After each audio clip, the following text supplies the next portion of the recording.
কি কেমন লাগলো ডাক শুনে? এখনকার সকালটা কেমন করে ঘুম ভাঙছে বলো তো, এত মিষ্টি মধুর কোকিলের ডাক শুনে আমার তো বেশ ভালোই লাগছে। আর দেখো পলাশ ফুল কেমন, পলাশ ফুল শিমুল ফুলে ভরে গেছে। শিমুল ফুল, এটা আমাদের শিমুল গাছে। নমস্কার সবাইকে, চলো আজকে রন্ধকশালায় সবাইকে নিয়ে যাই। আজকে করব, প্রত্যেক দিন তো আমরা ডিম রান্না করি, খাই ডিমের ঝোল, যাই হোক ডিম সেদ্ধ। অন্যরকমভাবে আজ একটু ট্রাই করি, ডিম করব, ডিম পোস্ত। তার জন্য নিয়ে নিলাম পোস্ত। দেখলে আর কি কি লাগছে উপাদান তোমরা সব কিছু দেখতেই পারলে। পরিমাণ মতো সবাই সব কিছু নিয়ে নেব। আর শিল নোড়াতে পোস্তটাকে ভালো করে কুচলে কুচলে কে বেটে নেব। একটু কিন্তু নষ্ট করা যাবে না, কারণ পোস্তর দাম অনেক বাজারে। চেটে পুটে দেখছো নিয়ে নিলাম পোস্তটা আমি, একটা দানাও কিন্তু ফেলা যাবে না। তারপরে কড়াই বসিয়ে দেবো। দেখছো কড়াই বসানোর আগে একটুখানি আমি সাবান ঘষে নিলাম, তাহলে একদম মাজা ঘষা করতে খুব সুবিধা। আর ওখানে আমি লঙ্কাটা তখন দিইনি, তাই লঙ্কাটা দিয়ে দিলাম।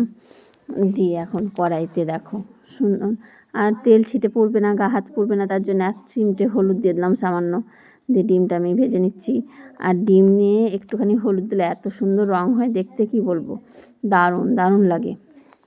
আর তোমরা অবশ্যই ট্রাই করো সব ডিম পোস্ত, খেয়ে দেখো না একবার, দারুণ লাগবে। জানি তোমরা করো, যারা করো না তাদেরকেই বলছি। দেখো ডিমগুলো ভেজে ভেজে আমি তুলে নিলাম, আর কি সুন্দর কালার হয়েছে।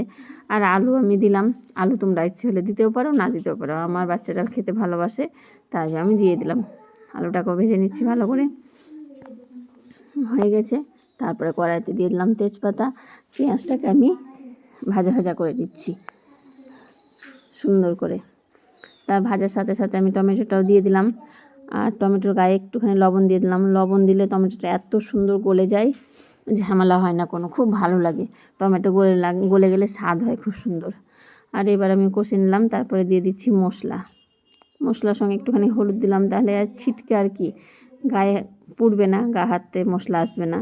দেখো এবার আমি সবগুলোকে একদম ভালো করে কষাই নিচ্ছি, কেমন সে সবকে দিয়ে নাড়ে চেড়ে একদম সেই কষিয়ে নিচ্ছি মশলা কষানো হয়ে গেছে, দেখতে পেলে লেগে লেগে যাচ্ছে। দিয়ে দিলাম এবার জল। তোমরাও দিয়ে দিবে পরিমাণ মতো জল, যে যেরকম গ্রেভি রাখতে চাও সেই অনুপাতে জল দিয়ে দিবে। আর আমি আলুটা দিয়ে দিলাম। যাই হোক আলুটা ছিল, ভাজাই ছিল আমার। আলুটা আমি দিয়ে নিয়ে ঢাকা দিয়ে দিলাম। এবার একটুখানি ফোটাবো ঝোলটাকে।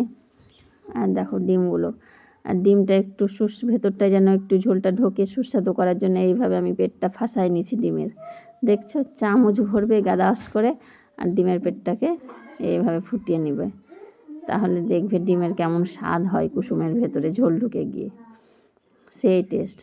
আমার তো খুব ভালোই লাগে গাদাক করে ডিমের পেটটাকে ফুটো করে দিলাম। এবার দেখো আমার ঝোলটা ফুটে গেছে। এবার আমি দিয়ে দিলাম পোস্তটা বেটে রেখেছিলাম না, একদম পোস্তটা দিয়ে একটুখানি আমি ফুটিয়ে নেব হালকা করে, জোরে গ্যাসটা আমি ঝোলটা এবার ফুটিয়ে নেব। আর হলুদের পরিমাণটা সামান্য কমই রেখেছি, পোস্ত দিলে হলুদটা একটু কম দেওয়াটাই ঠিক।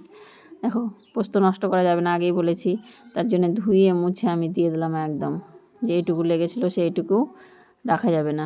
এবার ফুটে গেছে টকবক করে, যেই ফুটে গেছে এমনি ফুটন্ত জলে একদম ঝোলে ছেড়ে দিলাম ডিমগুলো। টকবক করে ডিম ফুটছে। আহা, সেই পোস্তর কিন্তু সেই টেস্ট, দারুণ হবে আজকে আমার ডিম পোস্ত। দিয়ে টকবক করে একটুখানি ফুটিয়ে নিলাম, ঢাকা দিয়ে দিলাম ডিম দিয়ে। আর যেহেতু পোস্ত করছি, আর একটু নামানোর আগে একটুখানি কাঁচা সরিষার তেল দিয়ে দিলাম ওপর থেকে। তারপর তেলটা দিয়ে ঢাকা দিয়ে রাখলাম আমি কড়াইটা। এবার দেখো ফাইনাল লুক, আহা হা হা, কী সুন্দর হয়েছে। অ্যাকচুয়ালি